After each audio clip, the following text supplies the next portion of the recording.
আসসালামু আলাইকুম। অর্ডার আসছে হাফ মিলিয়ন রেস্টুরেন্ট থেকে। এটা একটি মূলত coffee shop. Half million coffee shop থেকে অর্ডার আসছে। এই অর্ডারটি আমি এখন যাইতেছি পিক আপ করার জন্য। আর কাস্টমার দেখাচ্ছে আমার থেকে মোটামুটি 7-8 কিলোমিটারের মতো রাস্তা হবে।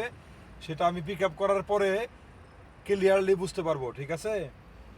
তো যাইতেছি হাফ মিলিয়ন কফি শপে।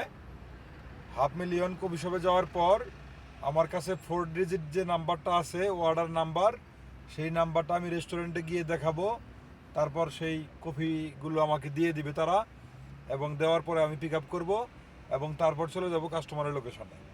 তো এখন মাগরিবের পরে, মানে বাদ মাগরিব, সৌদি আরবে অলরেডি সন্ধ্যা হয়ে গেছে। মাগরিবের পরে রাস্তায় যানজটও আছে।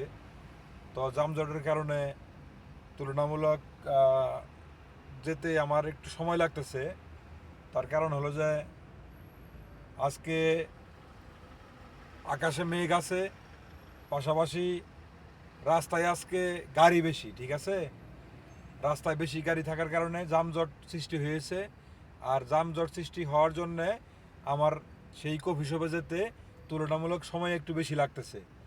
তো আলহামদুলিল্লাহ যাইতাছি সেই কফি শপে। যাওয়ার পরে খানাটা আমি পিক আপ করি এবং তারপর চলে যাব কাস্টমারের লোকেশনে। ধন্যবাদ সবাইকে। লাইক দিবেন, শেয়ার করবেন এবং ইউটিউব থেকে দেখলে আমার এই চ্যানেলটিকে সবাই সাবস্ক্রাইব করবেন।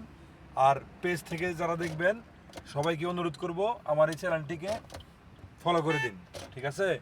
আপনাদেরকে নিত্য নতুন ভিডিওগুলো আমি দেখানোর চেষ্টা করি। সৌদি আরব রিয়াদ থেকে হাঙ্গারি স্টেশন ফুড ডেলিভারিতে কাজ করি।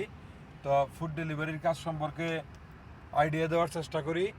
ভাই এবং বোনদের কাছে আমার আকুল আবেদন, আপনারা আমার এই ভিডিওগুলো শেয়ার করবেন এবং লাইক দিবেন। আর নিয়মিত ভিডিওগুলো পেতে এই চ্যানেলটিকে সবাই ফলো করে রাখবেন। ধন্যবাদ সবাইকে।